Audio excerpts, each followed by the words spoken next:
Muy buenos días, les saluda el pastor Luis Solano de Comunidad Cristiana El Reflejo acá en Llorente de Tibás.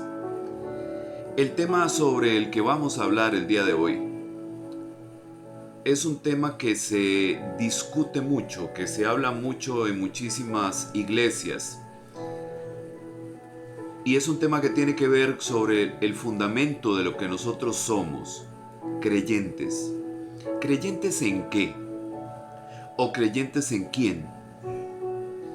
Nuestra vida se fundamenta, se sostiene como cristianos en la creencia acerca de un Dios todopoderoso que envió a su Hijo para que éste muriera en la cruz como sacrificio por los pecados de toda la humanidad. Y eso es la esencia de nuestra creencia y que regula o que fundamenta nuestra forma de vivir. Pero más allá de creer en Dios, hemos oído hablar muchísimas veces de creerle a Dios. ¿Y esto de creerle a Dios tendrá sentido? Cuando Job estaba conversando con Dios, o al revés, cuando Job estaba escuchando a Dios a hablar con él, el Señor le dice claramente: ahora sí, quiero que hagas silencio y yo soy el que te voy a hacer preguntas. Y entre otras cosas, el Señor le dice a Job lo que tenemos registrado en el libro de Job, en el capítulo 38, los versículos 25 al 28, donde dice: ¿sabes quién deja caer las lluvias torrenciales? ¿Y quién riega los desiertos donde nadie vive? ¿Quién riega los campos secos y los convierte en verdes prados? ¿Quién produce la lluvia y el rocío? Job acaba de plantearle a Dios una serie de preguntas acerca de su propia naturaleza, acerca de su propia vida, acerca de sus actuaciones, acerca de todas las cosas que él había hecho. Y entonces en un momento determinado Dios le dice: bueno, basta. Me vas a hacer silencio y ahora voy a ser yo el que te voy a hacer algunas preguntas para ver si entendés con quién es que estás tratando. Y esto que registra Job en el capítulo 38 pone en evidencia la naturaleza de ese Dios con el que Job estaba conversando. Un Dios que hace absolutamente todo para sostener la vida. Un Dios que es responsable de todo lo que tiene que ver con la creación y con todo lo que hay en esta tierra que nosotros conocemos. Él lo sostiene, Él lo hace, Él lo creó. Ahora, muchas veces nosotros como creyentes somos desafiados en lo que creemos, somos desafiados a creer. Muchas veces escuchamos a Dios decir cosas, lo leemos directamente de la palabra, donde Dios dice cosas que realmente no son tan fáciles de procesar, que no son tan fáciles de acatar, donde a veces la voluntad de Dios parece algo extraño para nosotros. ¿Usted cree que está solo en esto? Yo le voy a mostrar que no. Abraham, el que nosotros llamamos el padre de la fe, tuvo ese mismo desafío: creerle a Dios o no. En el libro de Génesis, en el capítulo 12 y los versículos del 1 al 4, dice lo siguiente, en una orden directa que le da Dios a Abraham, le dice: pero el Señor le había dicho a Abraham: vete de tu tierra y de tu parentela y de la casa de tu padre a la tierra que te mostraré. Yo haré de ti una gran nación. Te bendeciré y engrandeceré tu nombre y serás bendición. Bendeciré a los que te bendigan y maldeciré a los que te maldigan.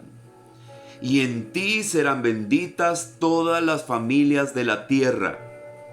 Y Abraham se fue, tal y como el Señor le dijo, y Lot se fue con él. Abraham tenía 75 años de edad cuando salió de Harán. Entonces Dios le dice a Abraham: Abraham, ¿te vas a ir? ¿Te vas a ir del lugar donde estás viviendo? ¿Te vas a ir de la tierra que has conocido? ¿Te vas a ir de donde tus parientes, de donde toda tu familia? Y te vas a ir al lugar que yo te diga que vayas. ¿Sabía Abraham para dónde lo llevaba Dios? No tenía ni idea. ¿Se sentía Abraham seguro al momento de abandonar todo lo que él conocía para ir a un lugar donde Dios lo quería llevar? Probablemente Abraham tuvo temor. Cualquiera lo tendría. Dejar todo lo conocido por hacer algo que está por encima de lo que nosotros entendemos. Y Dios le dice que iba a engrandecer su nombre, que iba a ser de bendición, que iba a ser una gran nación. Nosotros sabemos cuál es esa nación: el pueblo de Israel, por medio del cual vino el Salvador del mundo, por medio del cual nosotros tenemos hoy salvación y vida eterna. Y le dice: bendeciré a los que te bendigan y maldeciré a los que te maldigan. Usted ha visto el video de Hugo Chávez, donde en una conferencia de prensa él maldice a Israel. ¿Qué le pasó a Hugo Chávez? Murió de cáncer después de haber proferido estas palabras. ¿Se cumplió lo que le prometió Dios a Abraham, sí o no? Todo parece indicar que sí, ¿verdad? Y todos aquellos que han servido de bendición para Israel y para el pueblo judío han sido bendecidos de igual forma por Dios. En cuenta nuestro país, Costa Rica.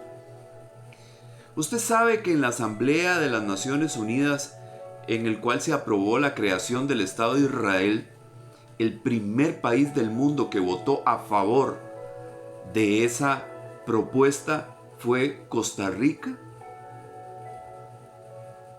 No le extrañe que nuestra tierra sea una tierra bendecida, porque nosotros hemos sido parte de esa promesa que Dios le hizo a Abraham.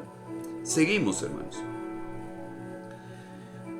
Hay testigos de que las palabras de Dios son verdad. Hay testigos de que podemos nosotros confiar en que lo que Dios dice es cierto. Vea lo que dice Josué en el capítulo 23 y el versículo 14. Dice Josué: dentro de poco moriré. Seguiré en el camino de todo ser viviente en este mundo. En lo profundo del corazón, ustedes saben que cada promesa del Señor, su Dios, se ha cumplido. Ni una sola ha fallado, dice la Nueva Traducción Viviente. Josué, el general de los ejércitos de Israel, el que es encomendado para introducir al pueblo de Israel en la tierra prometida, envejece y al final de sus días, muy cercano a morir, él dice: ustedes saben que cada promesa del Señor su Dios se ha cumplido, ni una sola ha fallado. Josué experimentó por sí mismo, en su propia vivencia personal, que Dios es confiable, que se puede creer a lo que Él dice, que se puede creer a lo que Él promete. que se puede creer que Él no va a fallar. De la misma forma, el salmista David en el Salmo 119, 160 dice lo siguiente. Vea qué bonito este pasaje que resume la razón por la cual nosotros podemos creerle a Dios. Dice Salmo 119, 160. La suma de tus palabras es la verdad. Tus rectos juicios permanecen para siempre. La suma de tus palabras es la verdad. David, completamente convencido de que Dios habla única y exclusivamente verdad. Que todas sus palabras, una a la par de la otra, no son otra cosa más que la verdad. Entonces, nosotros tenemos razones suficientes para poder confiar y creer que ese Dios en el que nosotros hemos puesto nuestra fe es un Dios veraz, que habla verdad.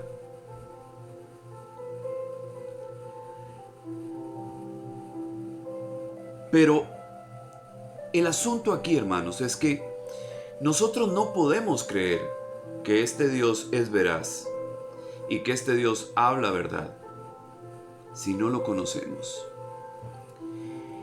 ¿Usted creería de buenas a primeras las palabras de una persona que acaba de conocer o que conoce poco? ¿Usted sería capaz de comprometer su futuro? ¿Usted sería capaz de comprometer una decisión importante por lo que esta persona que usted prácticamente no conoce le ha dicho? No, ¿verdad?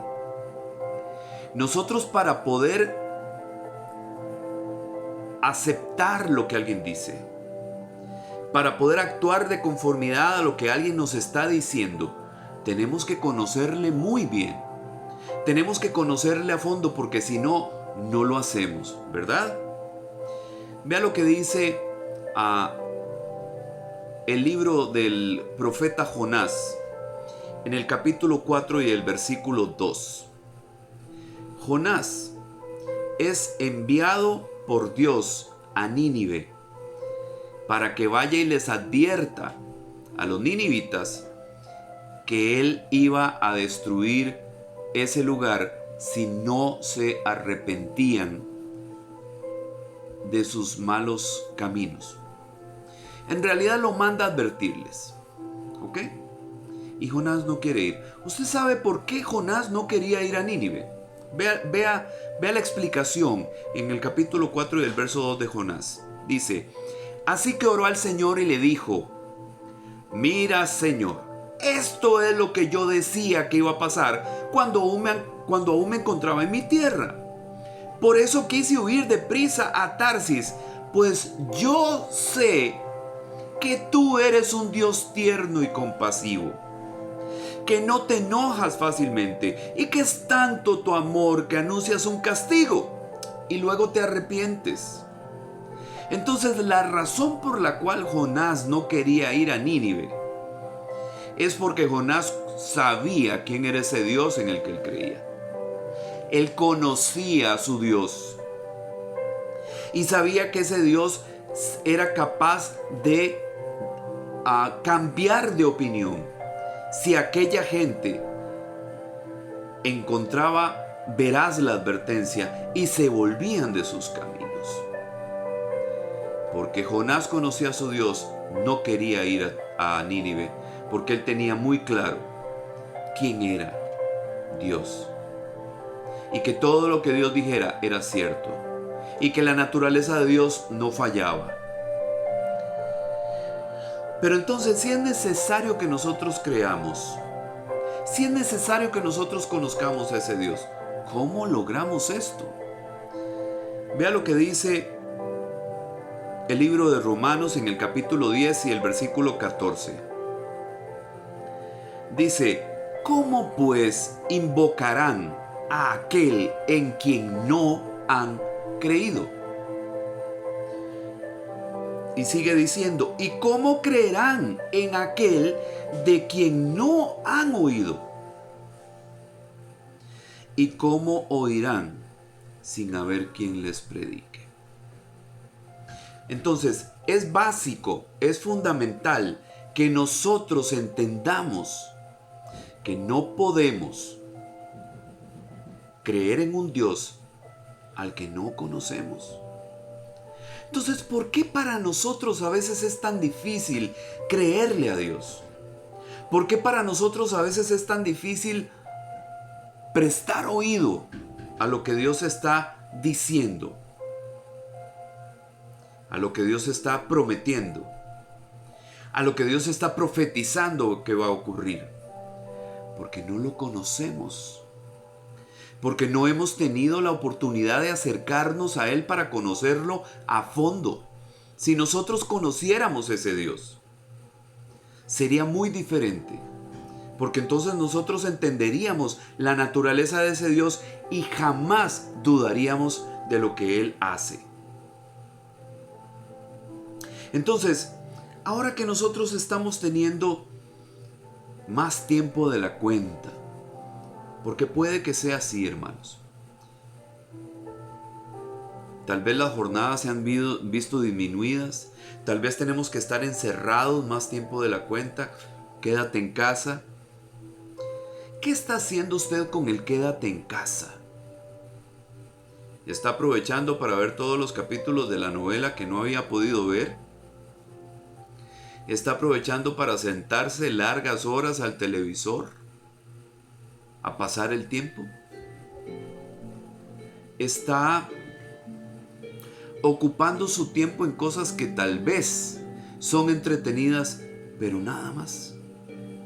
¿Por qué no tomar este tiempo extra que ahora tenemos para acercarnos y conocer a ese Dios en el que necesitamos creer profundamente?